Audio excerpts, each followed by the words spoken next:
The stars stretched across the black canvas of space like frozen sparks. Silence ruled this part of the galaxy, deep in the Andromeda frontier, far beyond the reach of patrol routes or safe trade lanes.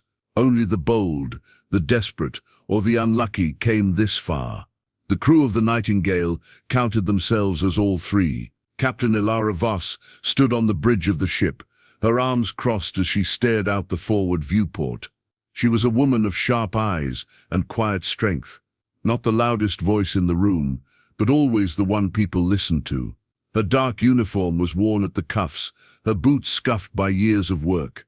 She didn't care much for rank or medals, only for the safety of her crew and the truth behind strange things in deep space. The Nightingale was a salvage and recon vessel, used to scanning wrecks, hauling dead satellites, and investigating long-lost signals. This part of space, however, wasn't on their usual route. They had received a high-priority redirect from Central Command. A signal, weak, pulsing, and ancient, had been detected near a restricted zone. Ilara didn't like it. Class 15 world confirmed, said Lieutenant Wren, the ship's sensor officer. He tapped the screen and turned to her. Planet Virex 9, that's where the signal's coming from. Orbit, not surface. Ilara frowned. Class 15, that's a death world. Everyone on the bridge paused. Class 15 was the highest danger rating a planet could receive. Hostile atmosphere, deadly weather, wild energy readings, and biology so aggressive it attacked metal and thought alike. No one had ever colonized a Class 15. Few had even approached one and returned. Wren continued, the signal's coming from an old vessel, unknown design. It's drifting, no active engines, but it has life signs. Ilara stepped closer to the console. Life signs? How many?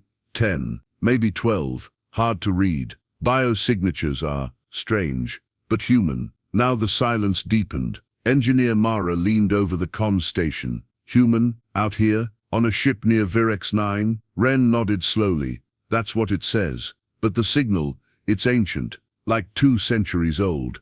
Been bouncing through space on loop. That ship shouldn't still have power. Ilara turned back to the viewport. Virex 9 floated like a sleeping monster just beyond the stars. A swirl of black storms, glowing red cracks across its surface, and a strange greenish halo that shimmered like poison gas. It looked alive, watching. She made her decision. Prep a boarding team, Ilara ordered. I'm going in, Captain. Mara looked alarmed. Command said observe only. We don't leave humans behind. Not twice. No one argued after that. A few hours later, the shuttle Lark detached from the Nightingale and made its way toward the derelict ship. Ilara sat in the pilot's seat, with Mara and 2 security officers beside her.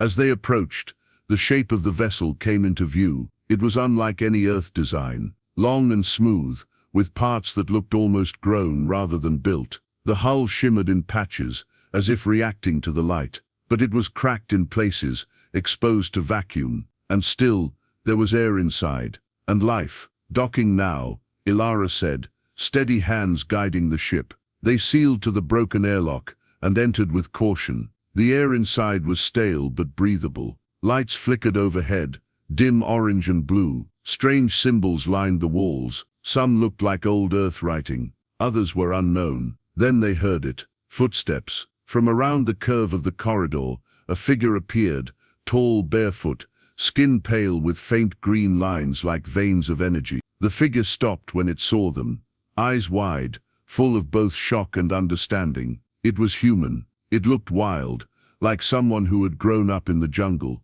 But there was something in the way he stood, calm, grounded, a survivor.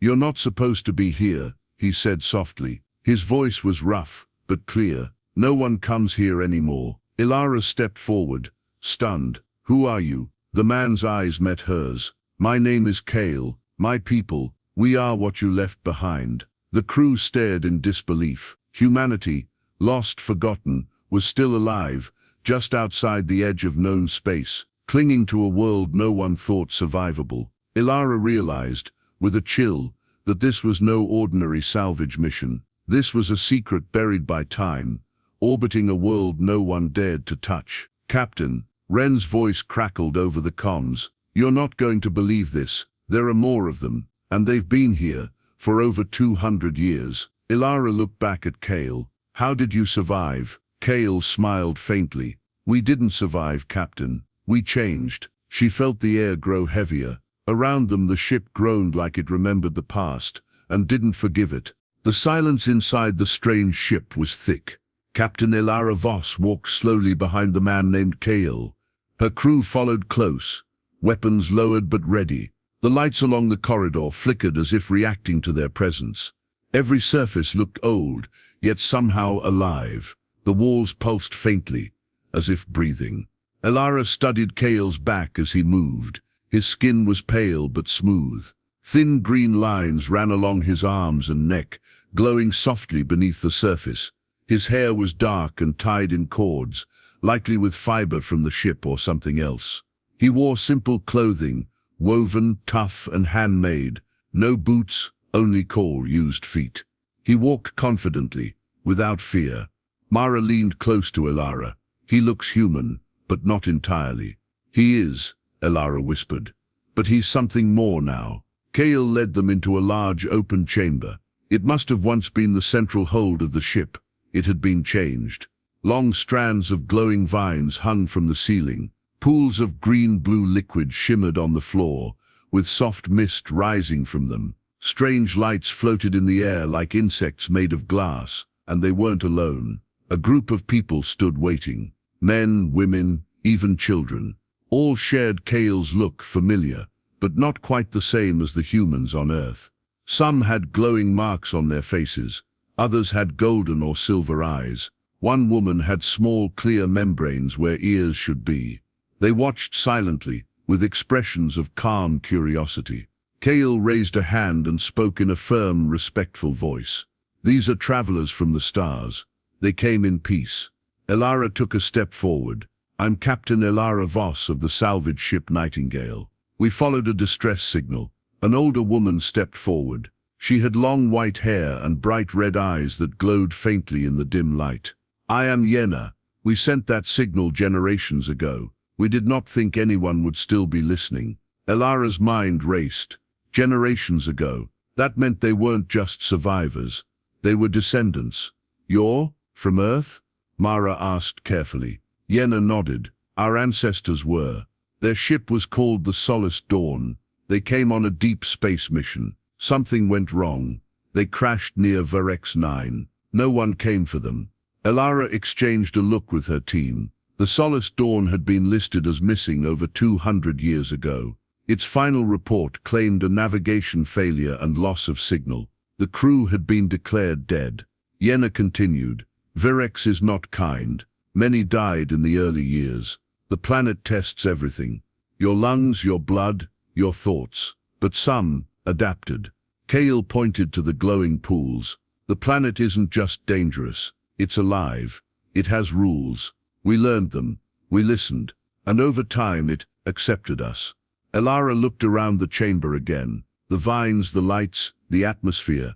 They weren't just decorations. They were part of Virex. Somehow these humans had merged with the environment. Not through machines, but through biology.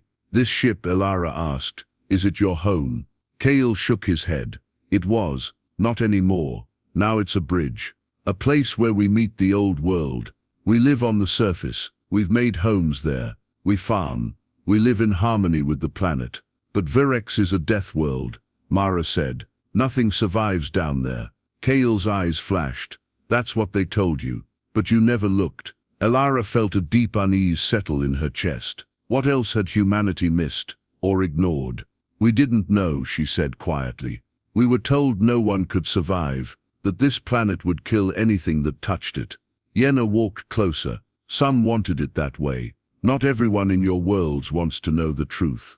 Ilara looked at her sharply. What do you mean? There are records, Yenna said. Old transmissions, messages from Earth, promises that help would come. Then, silence. Someone erased us. Someone wanted us forgotten. Kale placed a hand on a wall panel. A soft hum filled the room. The panel opened to reveal an old storage unit. Inside were data cores, marked with Earth Alliance symbols, dust-covered but intact. We've kept everything, Kale said.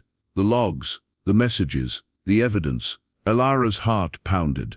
This wasn't just a lost crew. This was a buried truth, one that someone back home had tried to erase. "We have to report this," she said. "All of it." Cale looked at her carefully. "Will they listen?" Ilara didn't answer. She wasn't sure. A sudden noise broke the tension. A crackling from her comm unit.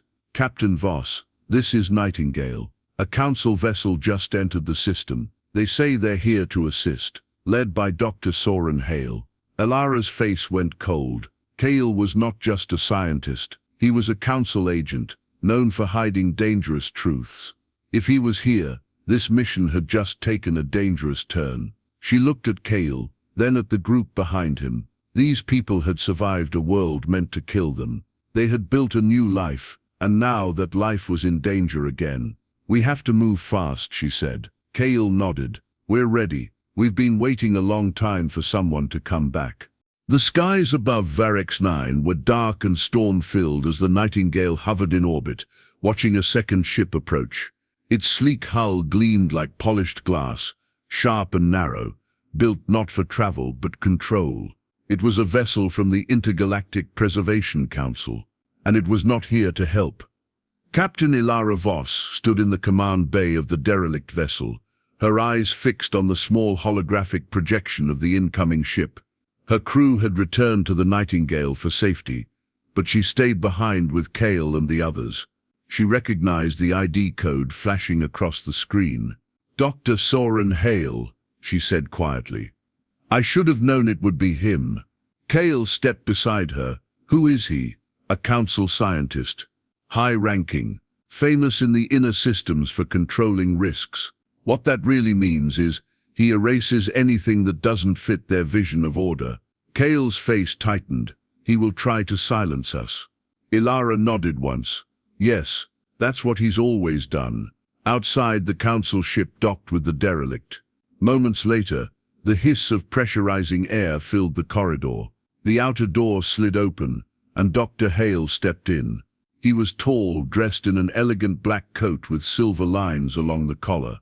His face was smooth, expression cold, and his eyes were sharp like blades. He walked with confidence, like he already owned the place.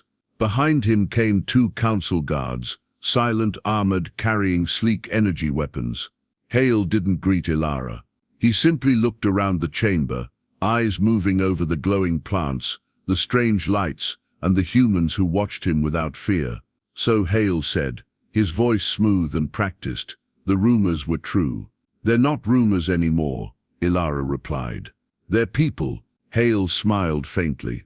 "Interesting biology, rapid adaptation, genetic drift far beyond expectations.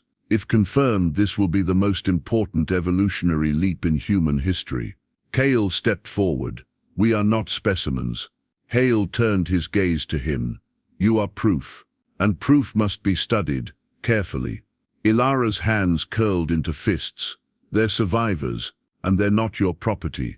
He looked at her, amused. "You think this is about property? Captain, this is about balance.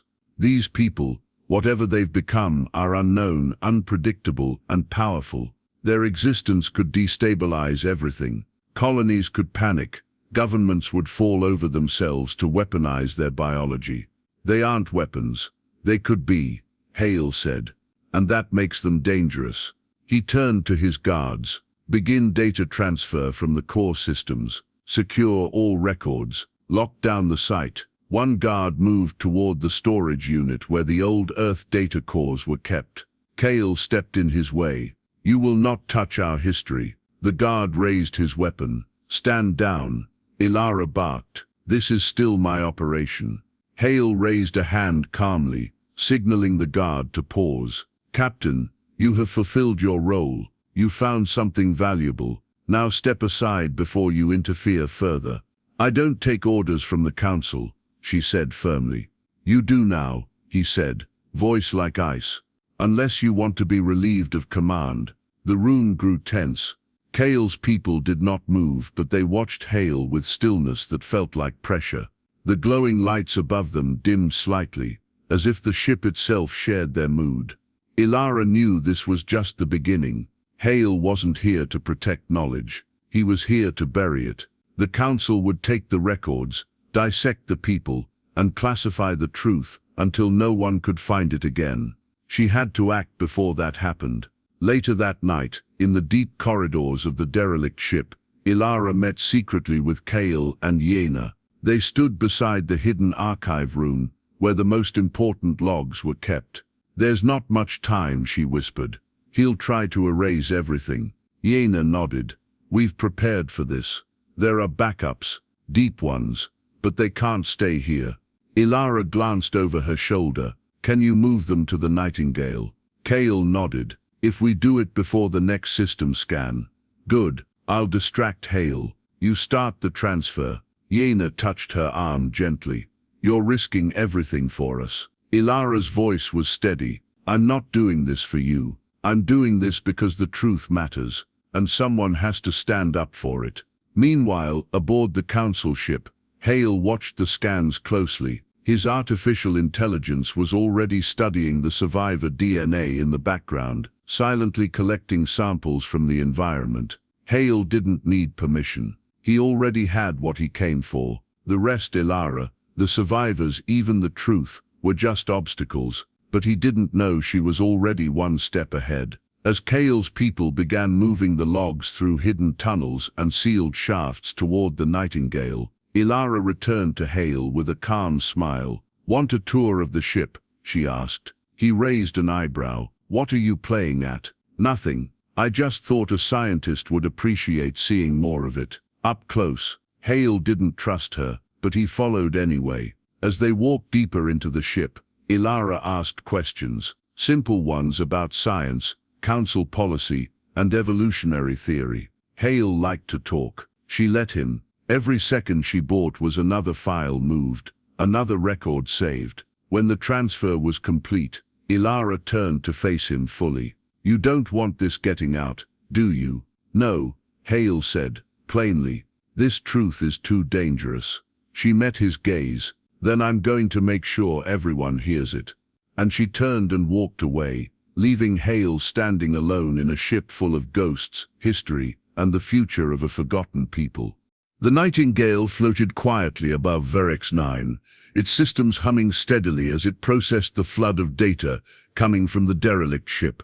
Hidden deep within its encrypted archive, the logs from the ancient Solace Dawn were slowly unpacked and reviewed by the crew. Captain Ilara Voss sat alone in her quarters, staring at the hollow screen on her desk. Line by line, the mission logs of the Solace Dawn played out. The entries were old, full of static, distortion, and the stress of desperate voices, but they were clear enough to understand the truth. The Solace Dawn had not crashed. It had been sent to Verex 9 on purpose. The mission had been labeled as an exploratory test, but deeper logs marked eyes only, command level, told another story. The Earth Alliance had known Verex 9's unique atmosphere could trigger rapid biological mutation. The planet was labeled a natural evolutionary accelerator, dangerous, unpredictable, and possibly too powerful to control. Instead of protecting the crew, the Alliance had left them there, abandoned. No rescue was ever planned.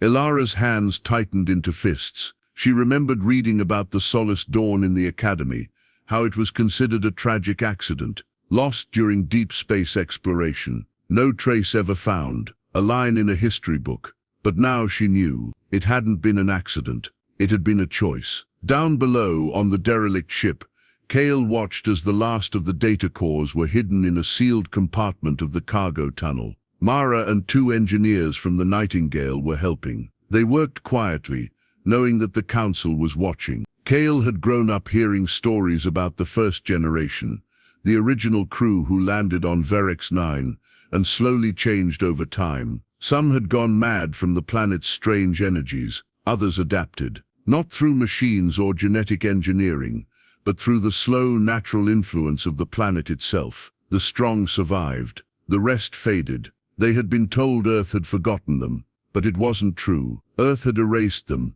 As he stared at the hidden compartment, Kale felt something shift inside him. Not anger. He had let go of anger long ago, But now he understood that silence was never just silence. It was design. Someone had chosen to forget his people. Someone had decided their lives didn't matter. Back on the bridge of the council ship, Dr. Soren Hale reviewed the genetic samples with quiet fascination. The data was extraordinary. Verex 9 had caused rapid evolutionary shifts in the human genome, changing immune systems, bone density, even thought processing. These people were not just humans who survived. They were humans who had evolved. Hale's eyes narrowed. If this discovery was made public, everything would change. Earth's control over the colonies, the Council's grip on approved science, even the core belief that humanity could only grow through technology, all of it would be questioned. He tapped a control screen and opened a private channel. "This information cannot leave this system," he said coldly. "Activate the containment protocol. We clean the site. We sanitize the narrative." A voice replied, "Acknowledged." Elara returned to the derelict vessel with her officers for a formal meeting. Hale stood in the central chamber, arms folded, guards flanking him. His expression was calm, but there was a new sharpness in his tone. "This operation is over," he said. "The Council has reviewed the findings. They will be sealed and classified under Level 9 authority. All surviving parties will be relocated for quarantines and study." "No," Elara said, standing firm. "These people aren't sick. They aren't dangerous. You're not locking them in a lab. You don't get to decide," Hale replied. "You're a field captain. I am the ranking scientific authority here." Hale stepped beside Elara. "We are not yours to control." Hale gave him a long, quiet look. "You exist because Earth allowed it. But now your existence threatens everything Earth has built." "That's a lie," Elara said. "What threatens Earth is the truth." She stepped forward, holding a small data chip. "We have the logs. We have the evidence. And my ship is transmitting copies across the emergency network. In 12 hours, this story will be in every outpost from here to Mars." Hale's face twisted. For a moment he looked ready to order the guards to fire, but he didn't. "Not yet. You just destroyed your career," he said. "I'd do it again," Elara replied.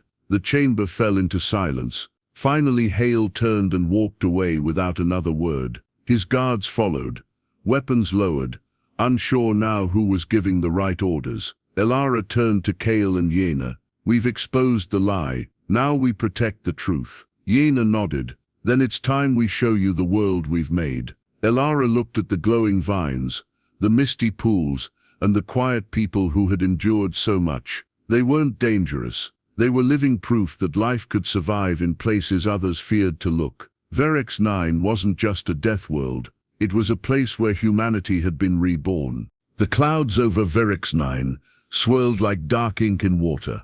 Far below, the deadly storms rolled across the surface, but inside the derelict ship in orbit, the tension was greater than any storm.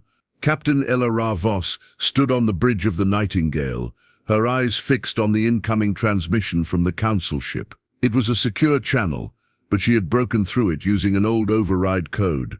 A risk, but one she needed to take. On the screen, Dr. Soren Hale was speaking with his command AI. "Phase 1 is complete," Hale said calmly. "Once we initiate containment, we scrub the area. No survivors, no records." The AI replied with mechanical precision. "Orders acknowledged. Primary targets, modified humans. Secondary, salvage vessel Nightingale." Elara's heart pounded. He was planning to erase everything, not just the survivors. Her ship, her crew, even her. She closed the screen and called her crew to the central meeting chamber. Mara, Ren, 2 security officers, and Kale were already waiting. Yena joined moments later, her face solemn. "He's going to strike," Elara said. "He doesn't care about diplomacy. He wants to wipe the truth out of the sky." Mara stepped forward. "We should leave now. We can outrun them." "No," Elara said. "If we run, he'll say we were hiding something. We stand, we fight with proof. And we send the truth to the entire galaxy." Kale nodded. "We will fight with you. We've waited generations for this moment. But we're not soldiers," Yena said. "Our people are not trained for war." "This isn't war," Elara said. "It's resistance." The plan came together quickly. Kale's people would activate their ship's old shielding systems, still functional, buried deep in the ship's roots. The Nightingale would amplify the signal broadcast, sending the data logs, survivor records, and live footage of Hale's threats to every outer system relay they could reach. Once sent, it couldn't be stopped. Mara and Ren worked together to redirect the Nightingale's primary power core to the ship's deep-range transmitters. It would overload after the signal, but it was worth the cost. By the time Hale discovered what they were doing, it was already too late. The Council ship moved in fast, firing a disabling pulse at the derelict vessel. The shot rocked the old ship, shaking dust from the ceilings. Lights flickered, vines recoiled, people stumbled. Hale's voice echoed across the channel. "This is your final warning, Captain Voss. Power down and surrender all records." Elara answered, voice calm but fierce. "No, I'm sending the truth, and the galaxy is going to hear it." She hit the final command. A surge of light burst from the Nightingale's antenna array. The signal raced across space, compressed files, recorded audio, full logs, DNA scans, visual footage of Kale and the others. Everything, everywhere, all at once. On Hale's bridge, alarms blared. Transmission detected. Spread is wide. Source untraceable. Too late to intercept. Hale's expression darkened. "Then we end it now." He ordered a direct strike on the derelict. The ship shook again, this time harder. Part of the hull cracked. Air rushed out from an outer chamber. A fire sparked in a secondary corridor. Kale rushed to help those injured. Yena guided children into the safest chambers. Elara called to her team, "Get the escape pods ready. We're not staying here." But she wasn't leaving yet, not without Hale being stopped. She led a small team, Mara one security officer, and Kale onto the Nightingale. Their goal: take control of the Council ship, or at least shut down its weapons. They launched a stealth shuttle, slipped past the outer sensors, and docked silently with the underside of the Council vessel. The hallway was cold and sterile, polished metal and soft blue lights. Elara remembered how often Hale had talked about order and clean systems. This ship was his perfect world, silent, obedient, dead inside. They moved quickly. At the control center, Hale waited. He didn't look surprised. "You've already done the damage," he said. "The galaxy will see, but they won't believe. People will panic. Colonies will collapse. You've unleashed chaos." "No," Elara said. "We reminded them what truth looks like." He reached for a command pad, but Kale struck first. It wasn't violence, just a sharp, quick movement. Kale knocked the device away and stared into Hale's eyes. "You wanted us gone, forgotten, but we're still here." Hale stood frozen for a moment, then backed away. Elara walked to the main console and shut down the Council ship's weapons. The threat was over. Later, as the Nightingale and the survivors returned to orbit, Elara watched the open comm feeds. Messages were already coming in. Outposts, colonies, journalists, scientists. Some doubted, but most were shocked. Awakened, her crew gathered around her. "What now?" Mara asked. Elara looked at the stars. "Now we go home, and we make sure they never forget again." The stars above Virix 9 were calm again. The storm that had shaken both the skies and the silence of history was over, but its echoes were just beginning to spread. Across the galaxy, receivers blinked to life. Stations, colonies, research posts, and private networks. People listened, they read, they watched, and for the first time in 2 centuries, the forgotten voices of the Solace Dawn were heard. On board the Nightingale, Captain Elara Voss stood on the observation deck, staring down at the green and gold clouds swirling over the planet. Below, Virix 9 was still the same violent, unpredictable world it had always been. But to her, it looked different now. It looked alive. Behind her, Mara approached with a small data tablet in her hand. "The signal reached more systems than we thought," she said. "Outer colonies, civilian science stations, even a few inside Earth Alliance space." "And the response?" Elara asked without turning. "Mixed," Mara admitted. "Some are shocked, some are denying it. A few are calling it fake." Elara smiled faintly. "Truth always takes time to settle in. Some people want to meet the survivors," Mara added. "Others are calling for an investigation." Hale's name came up in a few reports. He won't hide behind the Council anymore. Elara nodded slowly. Good, let the light in, let the truth burn. She turned to face Mara. What about Hale now? Under guard, officially detained for review. But knowing him, he'll twist it into something political. He always finds a way. Elara didn't argue. She knew Hale wouldn't disappear quietly. But now the world knew what he had tried to hide. That was enough for now. Cale stood near the docking ramp, watching his people as they loaded supplies onto a new shuttle. They would return to the surface soon, to the villages they had built on Virex 9. But now they wouldn't be hidden anymore. They had a place in the story of humanity again. Elara joined him. You still want to go back? She asked. Cale nodded. It's our home. We grew from it. It's still dangerous. Cale smiled. So is space. So is the truth. But we've learned how to live with danger, not by fighting it, by listening. Elara looked down at the surface of the planet.